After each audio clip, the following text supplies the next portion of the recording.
In a moment, meet the whistleblower whose 4-year struggle saved taxpayers some $300 million on one of Canada's most iconic destinations. Bob Gale is a Niagara Falls area business owner who became a Niagara Parks commissioner, and that's when he exposed irregularities involving the famous Maid of the Mist tour boats. For that, he endured criticism, abuse, and years of bureaucratic wrangling. Bob Gale, the whistleblower, welcome to Context. Thank you. Thanks for being here. Thanks. You know, the entire Watergate scandal began to be uncovered by a security guard who found duct tape on a latch, a door latch. When did you know something was seriously wrong at the Niagara Parks? When I got a phone call, they tried to rush the process too much. So tell us about the deal. What was going wrong? Okay, well, I was put on the Niagara Parks Commission because I helped Niagara Falls to get an emergency room because I'm pretty well bull, and if it's not common sense, I fight it. The boat was supposed to be signed in the fall of 2009. This is an iconic boat. It's been there since I've been a kid. Like, since most 71, definitely. This guy's had the same contract. Longer than Niagara Parks. The park's been there since 1885. Okay. And we didn't have the meetings for due diligence on the lease. And the lease is for many millions of dollars. They were rushing it through. In April of 2008, we were supposed to have a meeting before the vote on the lease. And there were so many clauses in the lease that didn't.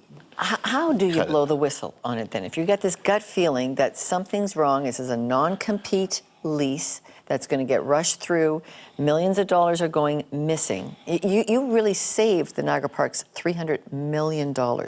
How do you blow a whistle? It was orchestrated with some friends. I couldn't tell them what happened in the meetings, but I resigned from some positions on the Niagara Parks. I knew it would be covered in the press. Why did Bob Gale resign as marketing and events manager and commissioner and things like this? And it was just a ripple effect. The problem was everywhere I turned, they shut me down. And I went to the Ministry of Tourism, went to the Integrity Commission, went to the OPP Anti-Racket Squad, went everywhere, and they kept shutting me down. What did you stand to lose by doing this? I'm an oil business in Niagara Falls. You have gas stations. I have gas stations, and we deliver fuel.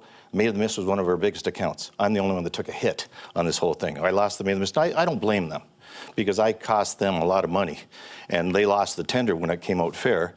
The people, the province of Ontario, made an extra $300 million, so they say whether it's $1 million or $300 million, doesn't matter. It wasn't fair. But it broke loose. It was a big deal.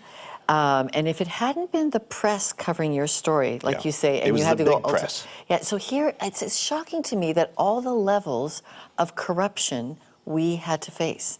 The local press didn't help you. You needed national press. The Globe Mail came through for me when other people bailed. Okay. So at the end of the day, what difference has it made? And are you glad you did it? I'm glad I did it. I was right. My friends. I thank God for my friends, and my family are proud of me. I did the right thing. It's easy. It was an easy thing to do. It was, and like I said, whether it was $300 million or not, it doesn't matter. But it's changing back to the old ways, I find.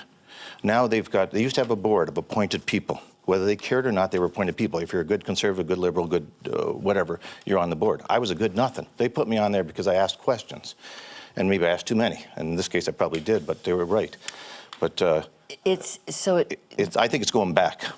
Okay, because the parks this is the public well-being for tourists going there. Will the people notice a difference from you having blown the whistle? I think they will notice a difference when the money starts rolling in with the new lease coming on. The new people take over next January, I believe it is.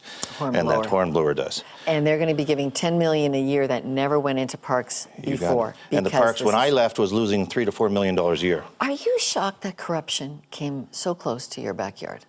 Most definitely. Most definitely.